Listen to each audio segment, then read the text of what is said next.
Greetings, and welcome to The Thirsty Mage, the podcast where a group of friends get together to have a beer and discuss their favorite RPGs. Well, one of us has a beer anyway, and the rest are adequately hydrated. Season 2 is already off to a roaring start. Last week we set a mage record with a 4.5-hour episode about the Final Fantasy franchise, and this week we set a record for sticking to our bi-weekly schedule, which technically has yet to be done at the Mage, so we're proud of that achievement. On the episode tonight, we're going to focus on some recent titles that we've been playing over the past month or so, and talk some RPGs. But before we get into the discussion, let's find out who's here and what they're drinking. So as always, I'm your host, David Lloyd, and with me this evening is co-host of The Thirsty Mage, as well as the Talk Nintendo podcast, the most hydrated man in podcasting, Mr. Casey Gibson. Yes, and I'm staying well hydrated tonight as well.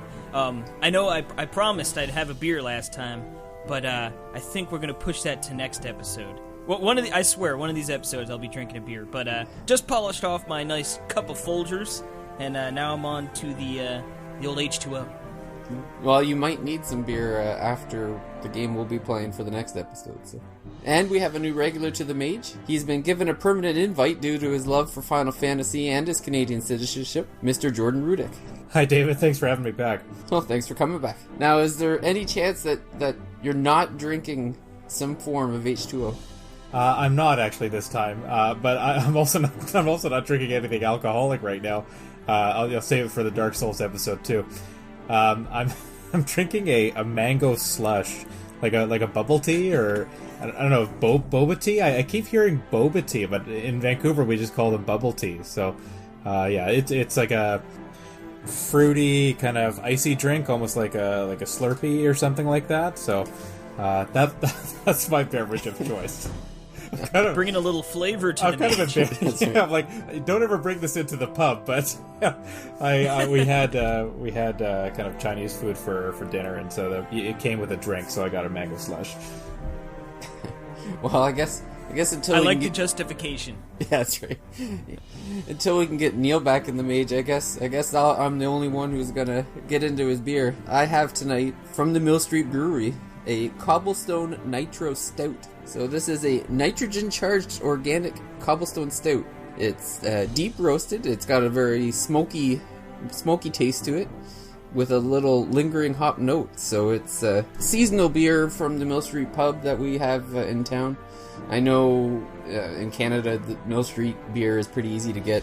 I'm not sure how easy it is for you Americans to get it, but it's kind of similar to a Guinness in a sense, but this one feels a little smokier, a little hoppier. So, David, did you say nitrogen charged beer? Yes. Can you taste the nitrogen? No, but when I opened the can, it opened differently. It was okay. Odd. There you go. Perfect. All right. I just want to make sure that that we're checking that it's not false advertising or anything like that. It's got to be legitimately filled with nitrogen. Well, we'll see how I'm feeling at the end of the show.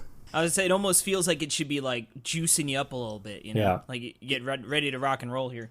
Yeah, that's right. Maybe by the end I'll be raring to go. I'll be ready to go for 5 or 6 hours. beat our record from the last podcast. That's right. Season 2, the episodes just keep getting longer. That's right. It's the marathon. Well, actually, this week is probably going to be a little bit on the shorter end of the spectrum. We each have a RPG that we're going to be discussing that we've played. I think we all played it in September for the most part. But we'll start with Jordan, and we'll talk about the RPG that he played recently, Child of Light. So, Child of Light is from Ubisoft Montreal. That's who published it. It first was released in 2014 on Xbox 360, Xbox One, It came to PS3, PS4 as well. I imagine it's on Steam or PCs too. The director is Patrick Plourde, I think. If that looks like a French name to me. He was creative director on Watch Dogs 2, Far Cry 3, and also the lead game designer for Assassin's Creed, for the first one and the second one, and then Rainbow Six Vegas 1 and 2 as well. Bunch of games I enjoyed. Yeah, and games that are certainly a lot different compared to Child of Light. Way different. Yeah. I've got Melissa Cazzero as the designer. Child of Light was only her second game. Her first was Avatar, the game. Either of you play Avatar? Certainly saw the movie, but Can't say I actually only just saw the movie recently. okay. You saw it recently? Oh, really? Yeah, I was. I don't know what it was, but I was totally against it. Okay. For like the longest time. Pretty decent. Yeah, not bad. But I don't really remember much about it. I don't remember. I don't think I've ever played the game, but I do remember there was a game. Oh man, you got me with all the Ubisoft Montreal. Got me with all the French names here. Looks like. I think it's Orle de Bont, I believe is how it's pronounced. I think that's a she. Designer, another designer on the game. Not someone who had a lot of experience. She worked on Pets, Horse Club, Arthur and the Revenge of Maltazard. I haven't played either of those. I've heard of the Pets series though. So a couple of new people, I guess, are people that maybe didn't have a ton of design experience. The composer, Coeur de Pirate or Pirate, a francophone singer-songwriter from Montreal. You know that one, David? Yeah, it's kind of like Love. Coeur is heart or love, yeah. Yeah, I think it's like Love Pirate or something like that. But okay. She's a singer in Montreal. Mm-hmm. Yeah, cool. That singer did a great job on the soundtrack. I mean, one of the things very enjoyable about Child of Light is the music. It kind of really suits the storybook and fantasy atmosphere of the game. For those who haven't played it, it's so it's an RPG. It's got turn-based combat. It's kind of set in this fantasy world called Lemuria, where the main character Aurora is sent to after she supposedly dies. She's kind of sent to this second world, Lemuria, and she's struggling to get back to her homeland. Her homeland's actually a real place, Austria. She encounters a lot of kind of funny characters, fantasy characters, talking animals. I think there's dwarves or elves in the game. Yeah, one of the members you recruit is a stone golem. So it's not a long game, but it is very enjoyable. I believe I gave it an 8.5 in my review, which you can check out on NintendoWorldReport.com. There's a lot of little things that I like about the game. It's fun to kind of explore the world. You're kind of floating or flying around from place to place, and then if you run into enemies, you kind of fight them that way. There's no random encounters. There's lots of little treasures and potions and things to collect. There's a pretty standard progression system. You get experience points, you level up. And then just like something like Final Fantasy X, you level up by choosing nodes on a grid, and then you increase your attack damage or your HP or your MP and all different stats like that. So the progression system's kind of nice. You also gain new abilities that way. So by leveling up and having these ability points to put into a grid, you can choose new abilities to learn there as well. Have either of you guys played Child of Light before? I have not. I own it, but I have not played it. Okay. In the old backlog. That's right. I purchased it on my Xbox when I used to own one, and I'm still looking into if I can play it on my PC on the Xbox anywhere. But I'm hoping one day when I can get into that backlog that I'll have access to it. Yeah, I imagine that the three of us have a pretty sizable backlog on some console or multiple consoles.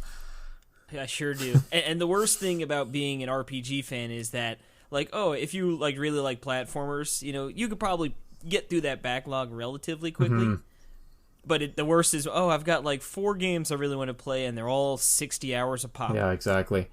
I ended up buying a bunch of games, a bunch of Final Fantasy games, all on PlayStation Network when they went on sale for half price or something like that. So I basically own every Final Fantasy game, but to go through and finish them all, yeah, that's hours and hours that I just don't have right now. So one day, of course. Anyways, back to Child of Light. So yeah, the turn-based combat really, really enjoyable. There's it's always Aurora and then another partner. You can kind of switch out without any penalty. You can switch between I think there's maybe 8 or 9 different partners you can have in the game. You can even switch out the main character as well, and you can just play as 2 of the partners, I think, in the fighting, in the combat. There's boss battles, and they're again kind of larger than life fantasy type creatures, dragons, things like that, and they're all kind of beautifully animated, and the art style is really, really neat. Again, very kind of watercolor storybook, unique look to it. It really does feel like you're kind of playing through a children's book or something like that. You said it was turn-based combat, right? It is, yeah. So there's I was wanted to get to one interesting wrinkle about the combat is that there's other games that do this too. Grandia 1 and 2, which are coming to Switch soon, they have something like this. And other games do too.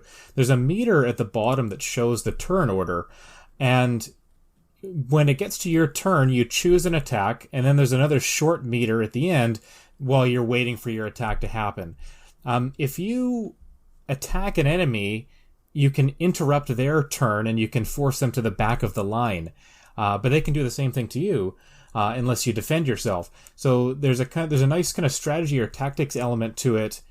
Do you want to choose an attack that will happen quickly to interrupt your enemy, or do you want to gamble and hope they don't interrupt you, and maybe they attack your partner or they buff themselves or something like that, and then you can pull off maybe a stronger attack, or maybe hit one of their weaknesses or something like that. So the combat, it's not just standard turn-based. There's also an extra element of strategy in terms of the interrupting of your enemies and them maybe interrupting you as well.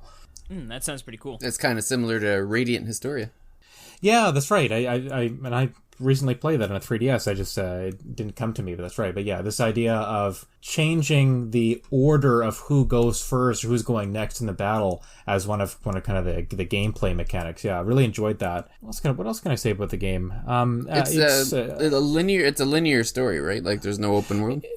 Yeah, it's quite linear. So there is a world map, but you do kind of progress it from right to left.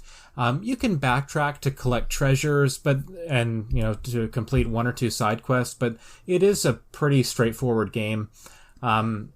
You can kind of rush through it, or you can kind of take your time and kind of just take in the sights and try to collect all the little treasures and stuff. But yeah, for my review, I played through it pretty briskly. I knew it was a shorter game, but we've got so many games to review these days that I did want to get it done. Each of the kind of partner characters that you get seems to have one side quest associated with them.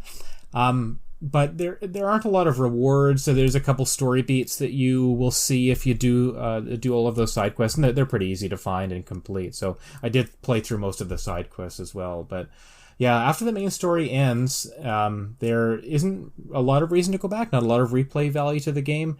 I think there is a new game plus mode, and you can go back and collect everything, but there's no achievements or anything like that.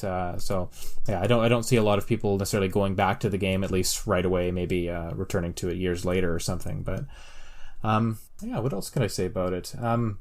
I was going to talk about the ending as well.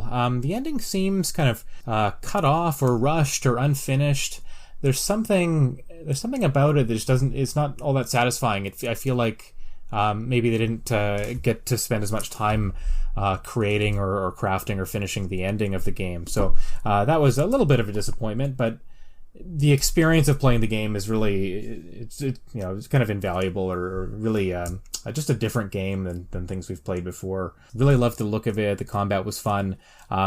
Sometimes it's nice to have some shorter games to play, considering, especially on the Mage, the games we play are often in the dozens of hours, sometimes over 100 hours. So to have a nice kind of 6 to 10 hour game to plug through was a little bit of a relief, I guess. Yeah, so really enjoyed Child of Light. Yeah, no, for sure. Definitely a breath of fresh air and just something we don't get all the time. So it was fun. I definitely recommend that game. Well, I guess I can go next. The game that I was recently playing is back in September. I did a review for it for NWR. It's Wasteland 2, the director's cut. And so what this game is made by Brian Fargo. He was the director on the game. It was first released back in 2014 on like PC Steam, and Brian Fargo, he's made a lot of games. He was back in the 80s. I think some of his more famous stuff was The Bard's Tale. He made the first Wasteland way back then as well in 1988. That was when he worked for Interplay Productions. The original Wasteland was actually developed for the Apple II, and it's yeah. So it's been a long time between sequels. But what ended up happening back then was Fallout was actually the inspiration or the spiritual successor to Wasteland. So he was working on Fallout. He was actually part of the original Fallout. He was an executive producer with them. And but yeah, he's done like 20-30 games over the past 30 years or so. I mean, a lot of small, like he was an executive producer on Clay Fighter. He worked on the original Fallout, as I'd said, Star Trek, Starfleet Academy, The Bard's Tale. So he's done quite a bit. But I think his most famous work would be Fallout and Wasteland 2. He's also got a nice, easy name to pronounce. Yeah, that's right. Yeah, the ones you set Jordan up with. That's right. I stick everyone else with the Japanese and French names. Take those Western names. To be fair, I should, being in Canada, French is one of our languages. I should be better with those names, but there's not a lot of French speaking going on in Vancouver, so. So Wasteland 2 is a lot. It's a way to look at it. Really, is as if the original Fallouts stayed with their strategy RPG roots. Wasteland 2 is a strategy game. It's based on so it's about, I think, 20 to 25 years after the original Wasteland. When the story there is that there is a nuclear war between Russia and the U.S. So the rest of the world is destroyed, and these group of army engineers who are based in Arizona have avoided the nuclear fallout, and not sure what's going on in the rest of the world, but they've decided that they're going to set up shop in Arizona and try to carve out a little piece of land for them to and their neighbors to try to thrive and survive. And the story effectively follows these group of now called the Desert Rangers, as they try to maintain the law in the area and keep society going for as long as they can. And the game itself begins with, so what ends up happening is that you'll select a squad of 4 people, and they are trainees to the Desert Rangers, and everything begins with the funeral of one of the veteran Desert Rangers who was killed in combat. And so the leader of the Desert Rangers is saying a speech, or a eulogy, I guess, for the Desert Ranger. And at the end of the eulogy, he lets the new trainees know that they are to fulfill the mission of the recently deceased Desert Ranger and to find out who killed him. Now, are these Desert Rangers you pick, are they sort of like randomized or customizable, or are they actually like just a set of like characters that they sort of build up, story-wise? Both, actually.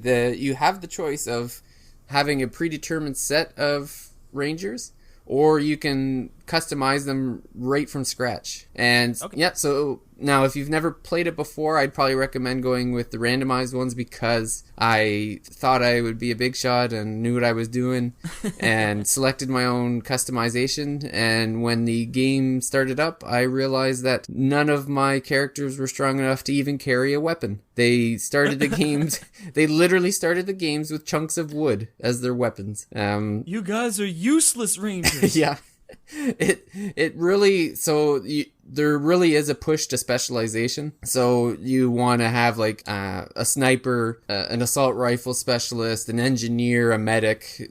You're really pushed towards creating a specialized force. You don't going with the jack of all trades, master of none approach is not recommended. So after starting up a randomized team, that's when I really understood how the class system worked. So I did restart not too long in and created my own team, and I went with the sniper, the medic that can both heal and do surgery on the fly, engineer that was a specialist with energy weapons, and then I had basically kind of a commando that would go in head first to create a distraction and was good at demolitions.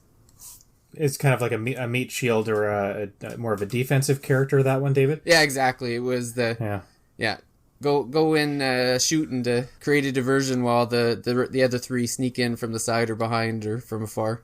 Mm-hmm.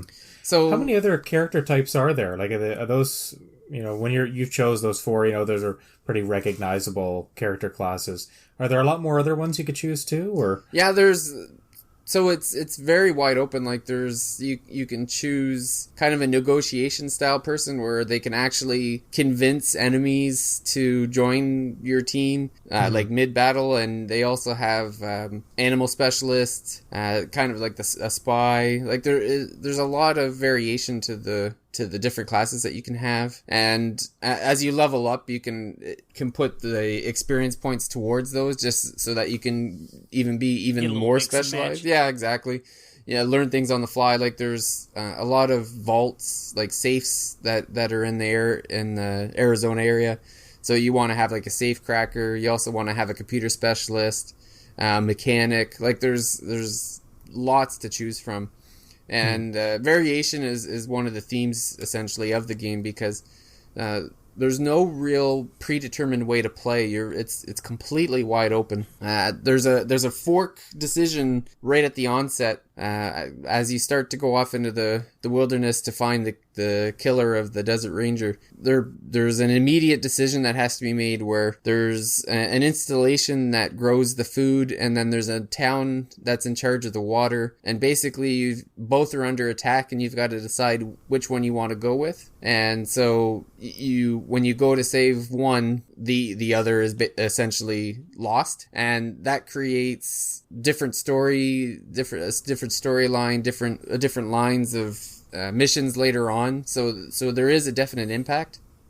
Does it close off other missions, I guess? Like other missions that you would do in the town that you don't help out? Like those would be lost to you? Yeah, like certain characters are actually killed. Yeah, that's cool. Okay. Yeah, so it gives you a reason to sort of maybe jump back in and play it a different way then. Exactly, and so I would say this is a highly replayable game, because even the missions that you're given, you don't even have to do them. One of the options is you can just butcher the entire Arizona state and leave no person standing. Like you could basically play any way you want. There's another big town that actually has like its own self-contained problems. So there's like a civil war going on within the town.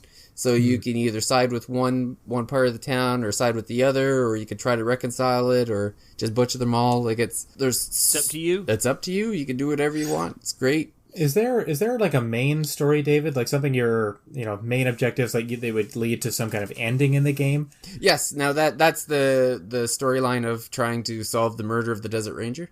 Okay. So you follow that all the way through. Yeah, and there'll be other quests branching off of that, I guess. And yep. Yeah. So there is an ending. Like there is a main story. Okay. Yeah. So, but it's kind of like if you've played a recent Fallout, it's kind of the same way where there is like one main story, but then there's a lot of side stories and side factions and that sort of thing that you can figure out. The other great thing too is that the party itself can grow or die. There's permadeath, so if you lose one of the people that are in your team, they're just gone for good. You can also recruit people. There's a number of different NPCs that you can add to your party along the way. There's actually too many that you can add, like because you can get up to 7, and then if you start adding in more, then you actually have to send them back to your base and pick them up later. There's a whole salvaging system of like finding ammo, especially at the beginning of the game, is difficult. Like you really have to search around and pick up from defeated enemies and kind of ration the different ammunition and weapons you find. So there's a lot of strategy in the game, and I really love the combat system. So whenever you get into a fight, it's essentially wherever you are standing, that is the arena. So once you start getting into a fight, it goes into like an SR strategy RPG where I've never played XCOM, so I don't want to really compare it too much to that. But I guess the most recent thing I can compare it to would be a less goofy Mario Rabbids. where you can use Unless- where you can use the environment to your advantage. Like you hide behind things, and you can shoot different parts of the environment that may affect what they're standing beside, or you just shoot at them directly. And there's a lot of strategy based on like what weapons you're holding. Like if you're the sniper, you have a higher percentage of hitting someone the further you are away. Like there's kind of a sweet spot of how many spaces away from someone you are. And all the actions are calculated with action points. So you have so many points that are needed to shoot a weapon, and then you can use the other points to move either before or after you've shot. So a ton of strategy goes into just like each and every fight. David, is it possible to play the game? You said there's obviously a lot of freedom in different quests. You can kill everybody if you want to, stuff like that. It's not, I imagine it's not possible to avoid combat entirely. Like at some point, combat is a fairly big part of the game and you're going to have to fight people. Is that right? Yeah, no pacifist runs in this game. Okay. Yeah, you and I both completed pacifist runs of Undertale, so I had to ask. Yeah. No, it's you definitely have to fight at some point, like, because there's raiders that in that first decision, there's the town that has the water. A squad of raiders have taken over the town, so your water supply is at risk. So you essentially have to kill all the raiders in order to fix the water supply. Right. And then it's funny because after you do that, then it becomes a political, because the mayor actually has been killed by the raiders, and there's two candidates for mayor. One that's more sympathetic towards the Rangers and one that's less. And there's different, like, you can actually affect how the election pans out. Can you kill one of the candidates? You could if you wanted to. Okay, so you can kill everybody. You can kill both of them. yeah, you could just destroy the entire town if you wanted to. But I ended up siding with the person that was sympathetic towards my cause. But at the other candidate, after you do so much for the town, they're actually not, like, they're kind of on your side anyway. But it really depends on what you do and how you act and the missions you take on. So a lot of what you do will affect things down the road. So even though it looks like maybe you're a good choice, bad choice, like I'm thinking Mass Effect here, like a Paragon or a Renegade decision, right? The good guy or the bad guy. Oh yeah, it's not black and maybe white. it might be that on the surface, but if as you play a little bit more, as you dig in a little bit deeper, you see that it's not so much. It's really gray. Yeah, definitely, and especially the town, the other town that you go to where there's kind of two factions fighting each other. The way I looked at it is like, you know what? That both of these sides seem like a bunch of assholes. So there was no clear cut. Okay, these are the good guys and these are the bad guys. Well, what's the saying here? Shoot them all, let God sort them out. Is that how you played that one, David? That's right. Well, I ended up going with, okay, who's got the best reward here? Yeah. Okay, these guys are gonna give me this. It's all about David. That's right.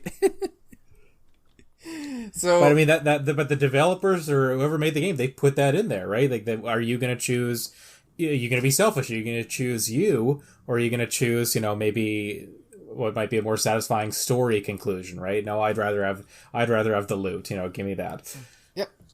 It's always all about the loot. It's always, clearly. Yeah. Oh, speaking of loot, Diablo 3 is coming out in a couple weeks, so yeah, it's definitely going to be all about the loot there.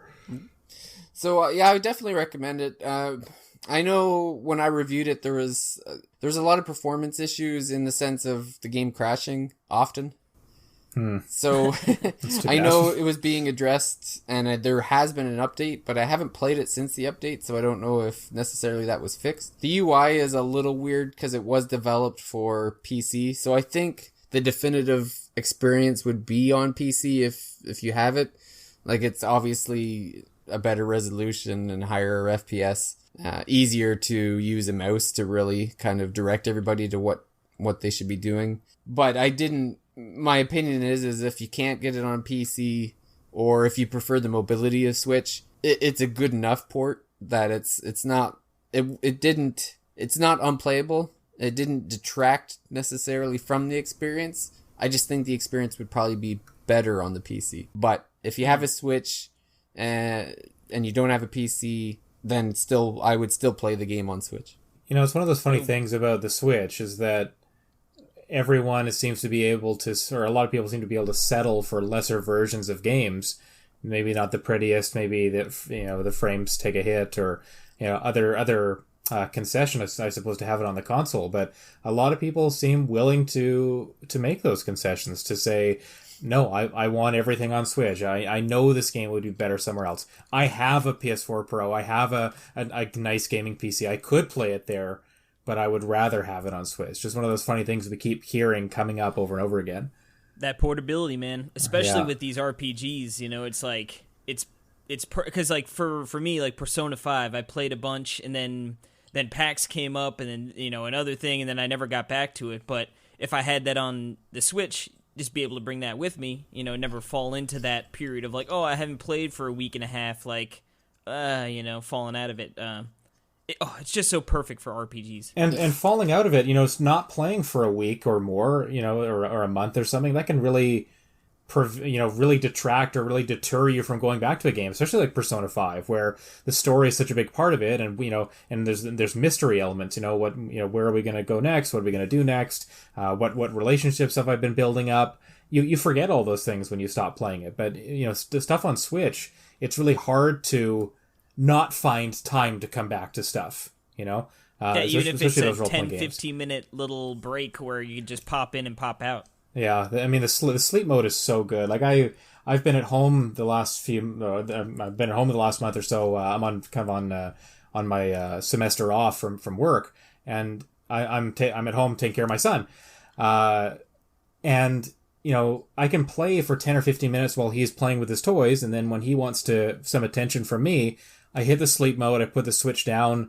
and I go and play with him. And it really is basically instantaneous, that pick up and play. It literally is pick up and play. It's not boot up the system, sit down in a chair, turn on the lights or turn on the TV or all that stuff. It's so simple. It's like the Vita. Like that was nice about the Vita, just being able to boop, click out, Yeah, that was a great, and I've got one too. Yeah, the Vita, and those especially batteries, for Persona 4 Golden. I mean, that was perfect, right? Yeah. Yes. But moving along here, I think you're wrapped up on Wasteland 2, right, David? Yep. I will finish it up with saying I recommend you play it. There you have it. I think I might pick it up when it goes on sale. Like, it sounds like a really cool game, and I love the idea of kind of the choose your own adventure elements to it, who lives, who dies, meaningful choices, which we don't always get in games.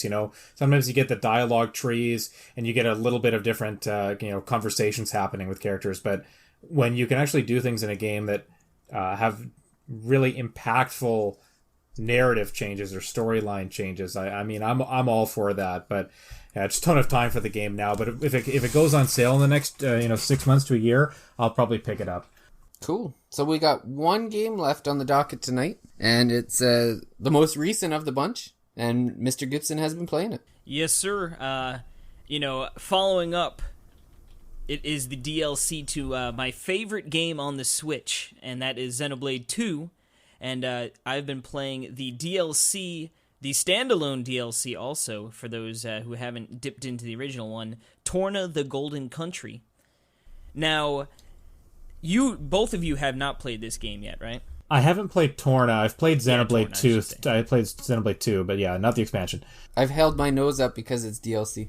See, honestly, for me, oftentimes DLC will just be, it's like I've played the game. I played what you deemed was important enough to be in the game, like the DLC I could do without. But let me tell you, this... Change my mind, Casey. Change my mind. I really like this, but there is one big gripe that I have with it. But I think that's more potentially just on me and how I play my games. But to start us off here, we've got pretty much the same crew as the Xenoblade 2 crew. You've got Tetsuya Takahashi is the director, and he was did the scenario, as well as I got a couple other names here.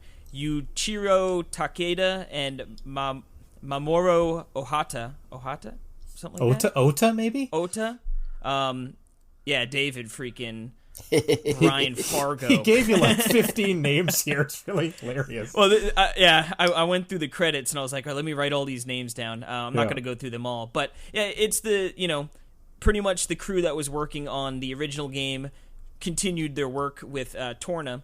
And what's really cool is that, if you've played Xenoblade, you've heard plenty of Torna, the Titan, and you see tons of people who have come descendants of Torna. So it was really cool to be able to actually get to go to Torna and see, this big Titan and the cities and the different, people that inhabit the land. And, so I thought that was a really cool thing to, after playing, 60 or 70 hours, whatever it is, and this fabled land being such like a cornerstone of this original story, to be able to finally go there and check it out firsthand was a really cool feeling. And what's also cool is seeing all of these characters that you've become familiar with, whether they are perceived enemies in the original game, or if it's just through flashbacks of certain characters and hearing about, like Adam, you hear so much about Adam, to finally actually get to go in and see them as a person and see their personality and how they interact with one another. And, you see Mithra, and she's not the Mithra of the game, you've played before. She's more raw, believe it or not.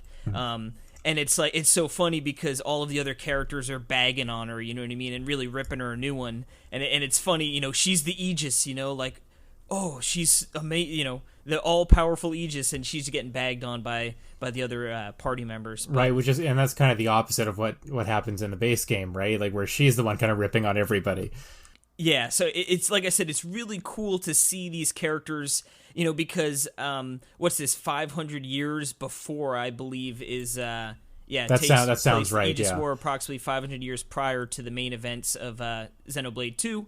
So it's cool, like I said, you're seeing these characters, 500 years beforehand. So they're they have similar traits and stuff, and like they're the same person, or like Bridget and stuff. You see these people, but like they're different at the same time. So it's cool to see how this party comes together, because the story is, like Malos is, still at it, being a jerk, and like you find like he's got an evil plan, and you're trying to stop him essentially. So you start out as Laura, and her blade is Jin.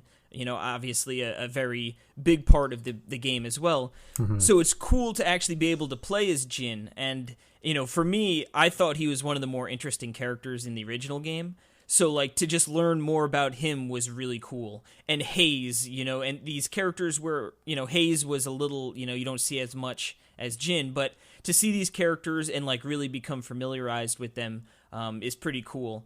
And, like, Adam is, I think, a really cool character. And then you get, like, so essentially you get, like, 3 main party members, Laura, Adam, and Hugo from Morardain, my favorite. And then they each have their blades. And what's cool is, in the original game, like, you could have 3 blades, and you could switch between them, and it sort of powers up Rex, or whoever your character's using. This, you actually switch. So if, you have Laura and you have Jin and Haze as her blades, you can actually switch, so you'll be controlling Jin, and then you'll be controlling Haze, and you can sort of switch between the 3 on the fly.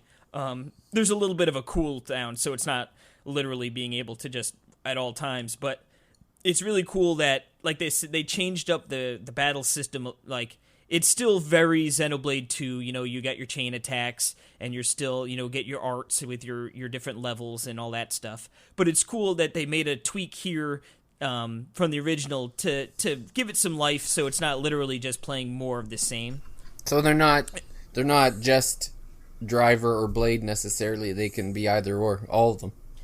Yeah, and what's cool is, like, how you get, like, the WP points, I forget exactly what that stands for, to, like, boost up your arts. Mm-hmm. Essentially, each character has, like, a driver set of arts and a blade set of arts.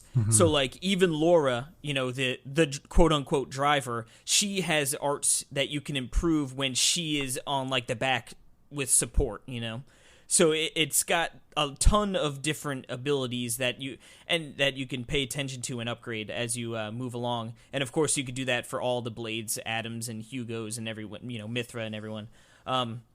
What's cool is the timing. If you time up like how you use your skills with like an auto attack, it does it quicker. So it's like it gives a little bit more active, paying attention, where it's not like, oh, my button's up.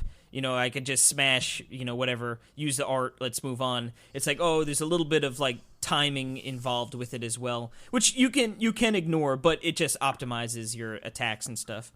Casey, how would you compare the game to the base game, Xenoblade 2? Like, is it, in terms of... I know it's obviously a little bit shorter, but you've talked a lot about the combat, but what about, the world or the story and things like that? Can you just tell us a little bit about, how that's different from the base game?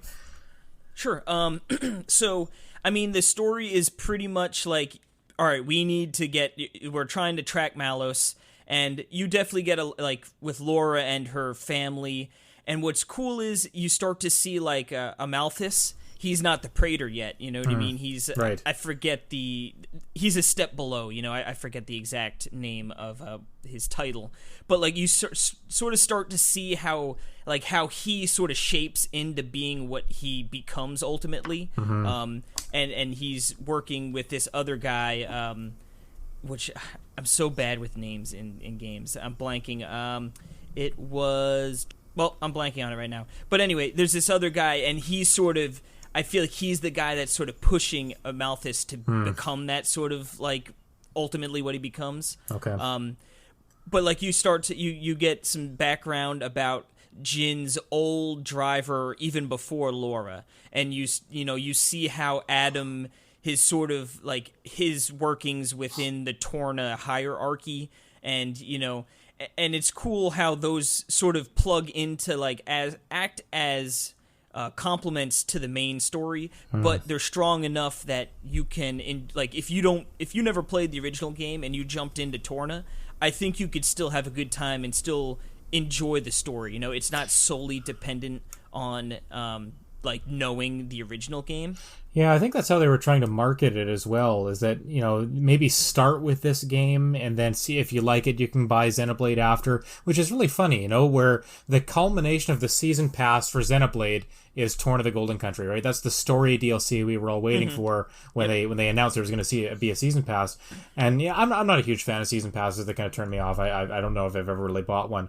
But I was tempted at some point to grab it, knowing that this was going to be the final piece of it, or the main piece of it, But yeah, it's such an interesting idea that they've sold this separately, and you don't have to play the main game. You could just go out and buy Torna, and if you do buy that, you'll have a code for all the extra expansion pass stuff. Yeah, just a really neat way of giving us this content. I'm very intrigued by it. I'm sure I'll play it at some point. I know that just before it came out, I think both you and I were both kind of a little bit on the fence, or maybe you were more committed, maybe more sold on it than I was. I was playing a lot of other games at the time. I didn't have another 40 hours, or I don't know how much time did you put into Torna? Well, this is the nice thing. All right, so let me let me get to that. Sure. With one little all right. So before, essentially, I played about, I think, probably 13-ish hours. Okay. And there's probably about 6-ish more hours left. So you could definitely beat this in about 20 hours, give or take. Okay, so it's not super long like the original game is, right? Okay. No. Now, here's the problem is, at least for me, so I don't love doing side quests. Like, I don't mind doing some here and there, like, if, like, I need to get over here and there's a side quest, like, pretty close that I can go do as well, like, I'm down with that, But I'm not looking to be like, let me go, in the complete opposite direction of where I need to go to do a bunch of quests for funsies, So there is an aspect of this game called Community, which is essentially just all of the side quests. As you do side quests and complete these tasks for people, they join your community, and essentially when you get a certain amount of people to join your community, it levels up. So as I was playing the game, I got to a point, and it's like, hey, like, whatever happened in the story, it's like, let's get community up to level 2 to progress. And I was like, okay, I don't love that, but whatever, maybe it's just like a little reminder of like, hey, you know, this is an aspect of the game, go do some side quests. And, you know, to get from level 1 to 2 wasn't that bad. So, you know, I did that, got back on the main quest, and was enjoying my way. And then, ultimately, and I guess this could be a little spoiler-esque, I'm not going to, you know, for anyone who's really they don't want to hear any spoilers, I'd say skip ahead a minute or two here. But essentially you get up to a point where it's like oh, you sort of encounter Malos, right? And then like some story stuff happens, and he's essentially like, all right, I'm going here, I'll wait for you, kind of thing. Mm-hmm. So it's like, then like some more story stuff comes up, and then they're like, all right, well, we know Malos is going to wait for us, so why don't we like raise the morale of everyone in the world and get that community up to level 4. I can see where this is going. Yeah, so that's where I was like, are you kidding me? Level 4? And then I went and I like looked online. I'm like, all right, let's see what like how long people are saying like to get from 2 to 4. Mm-hmm. And they're talking like 4, 5, 6 hours. Yeah. And I'm like, are you kidding me? And I was like, all right, like what's the payoff here? And then I'm pretty sure it's like, and I'll admit, I was like, you know what? I'm not wasting my time doing all these side quests I really don't want to do for like an hour and a half of payoff. Yeah. So I just went and I watched the YouTube on how it ended, which is I know, which is unfortunate because honestly, like I loved the story, like Torna is awesome, you know. Yeah. And I get it. It's like, oh, it's the big DLC. We need to sort of, you know, we don't want this to be over in 10 hours. But, like, screw that. Let it be over in 10 hours, and it'll be perfect, you know? Instead, they add a bunch of padding, which is sort of annoying. And, like, for instance, there was, I needed to clean up rubble, right, around the city here. Mm-hmm. And I go and I'm like, oh, my field level's not high enough for that. How do I raise my field level? All right, you need to put Mithra's favorite dessert in her pouch, you know, which is essentially, anyone who hasn't played, it's like they're consumables that give you buffs. So it's like, use a buff, you know, use 2 buffs of that Mithra really loves. I'm like, okay, where do I get those? Oh, I can craft those, but I need these 3 pieces. Okay, these 3 pieces are found around the world. Let me go find those. So it's like, go find the ingredients, go to a campfire, make 2 desserts, put them in my pouch, get my field level up, and then I can go back to the city and pick up the rubble, you know? So I'm like, is everyone have to do this for 6 hours? You know, it's like... Yeah, it's one of those things, and the original game was like this as well, where, you know, the field skills, and if you didn't have it, you had to, you know, to find a blade that did, or you had to level up their skills and stuff, and the way progress is kind of gated off like that is, you know, I think it's kind of... I get that it adds length to a game, but it's very player unfriendly, you know, especially if there's really good content, really good side quests that have really good story beats to them, locked behind things like that. It's kind of disappointing. It's I guess maybe one of the problems with the series is that if you want to do everything, or if you want to find the good side quests, you often have to wade through a lot of crap to get there. You know, a lot of go here, pick up this, bring it back, stuff that's really just kind of boring, very menial, you know, not a lot of really fun gameplay to it. And then occasionally you'll get a really good side quest that has, you know, something kind of crazy happening, or there's a new gameplay mechanic or a wrinkle attached to it. You know, it's hard to find the good quests in it's almost a needle in a haystack kind of thing sometimes. So here's the important question, Casey. You can talk to 3 weeks ago, Casey, before he dropped the money on Torn of the Golden Country. Yes, I still play it. You would still put the money down for that, eh? Yes. Because like I said, like for me, first off, like I said, Xenoblade Chronicles 2, my favorite game in the Switch. So even to just get back into All Rest and check out these, like I said, to see Torna, to see, you know, just get back in that world was like, I loved it. You know what I mean? The music is so good. The combat's super fun. You know, just super good. You know what I mean? The story, like I said, is to me was really, really, really cool. Like I said, seeing all these characters and then, having the knowledge of the base game and then adding, sort of piecing like, oh, okay, that makes sense now. Like, oh, I see where this is coming together. And like I said, and like what Jordan was saying, like the fact that you could play this game totally first and go, oh, wow, that was super fun. I want to play the regular game. And then you'll have that knowledge going in, and you can sort of make those same connections just in reverse order. What I would tell myself 3 weeks ago would be start doing those side quests now. Like as you're doing the story mode, jump into some of those side quests. So it's not just, oh, I've got a block of 5 hours that I need to pound out all these side quests in. And I would recommend that to, like, if either of you guys jump into this at some point, just start doing the side quests as you're playing through the game. And then that way, like I said, for someone who loves side quests and they get up to that point that I'm up to and they go, oh, I'm already level 3 and I'm halfway to level 4. Like, oh, it's like an hour and a half of side quests. No big deal. You know what I mean? Just the way I generally play, like, obviously it turned out to be for the worst in this situation.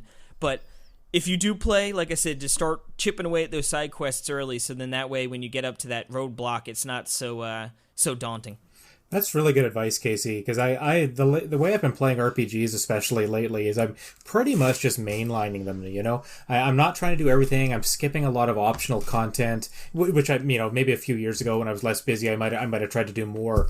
But, it's really good to know that in this game that if you skip a lot of side stuff, you're not going to be able to get the whole experience of the game. So, maybe do side quests when they kind of pop up or when they're close to you, so you're not running all the way across the map to do them. That's really good to know. Yeah, and like I said, it's a shame because, like, I really, like, I love this game. Like I said, it sucks that it so happened to pan out. Like, and like you said, if I was... if I didn't have other games I had to play for review and other games I just want to play in general, like I probably would have, and I still even contemplated, like, what, I'm just going to, like, do I just want to, like, buck up and just get through this? And then ultimately I decided it was just, like, with everything going on, it's better just to skip it. But like I said, I really, really enjoyed it. The characters are all fun and interesting, and the story. And like I said, for those who haven't played the original game, the good thing about this game is more or less it's 20 hours. So you can get in. If you love it, there's more Xenoblade to play. And if you don't, or if you're content after the 20 hours, you can just move on and at least you'll have an idea of what Xenoblade has to offer. Yeah, that is a good thing about the series. Again, is that there's a lot of optional stuff if you want it.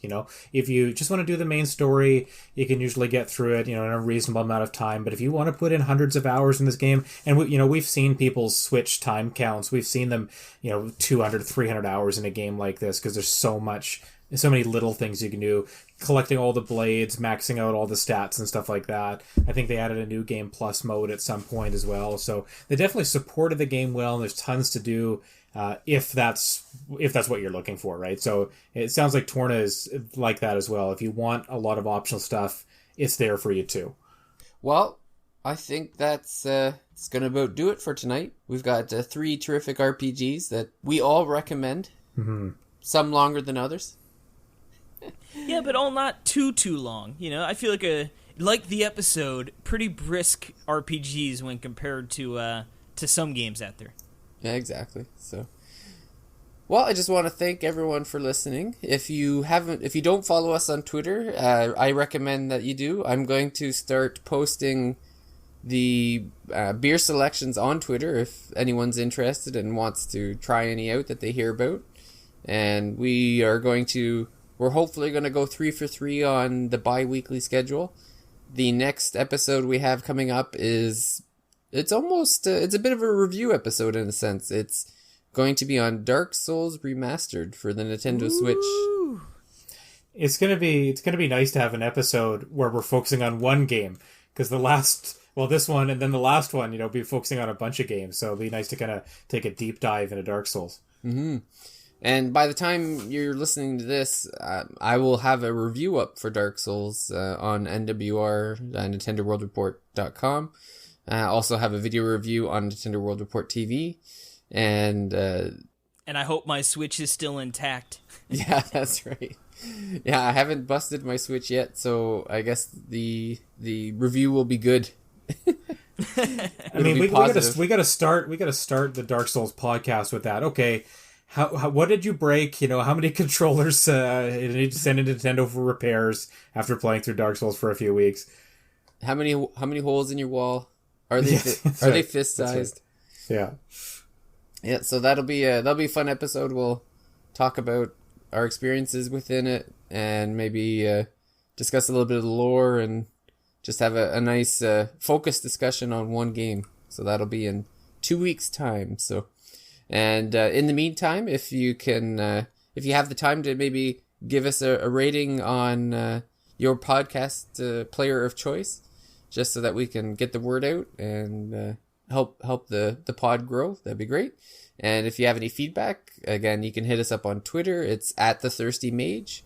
And you can also send an email directly to me, davidl@nintendoworldreport.com. So I just want to thank our two pub guests tonight, Mr. Casey Gibson and Mr. Jordan Rudick.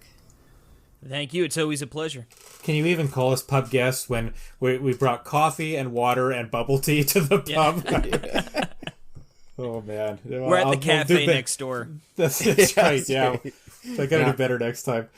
The bartender's tips were a little lean this week with the coffee and the tea. So. That's right. Yeah, you don't have to tip on water, right? Yeah, that's right. We just get David to tip triple for us, Casey. Yeah. That's all. Yeah, perfect. I'll just have to start drinking. I'll have to start drinking for 3, I guess. Yeah. Be sloshing by the end of the episodes. Yeah, that's right. We might all be drinking for 3 after the Dark Souls episode. Yeah, that's right. Yeah, turn into a drunk cast real quick. Yeah, that's right. Awesome. So I look forward to talking to you guys in 2 weeks. And until then, have a good night. You too, David. Thanks. Thanks again. See you later.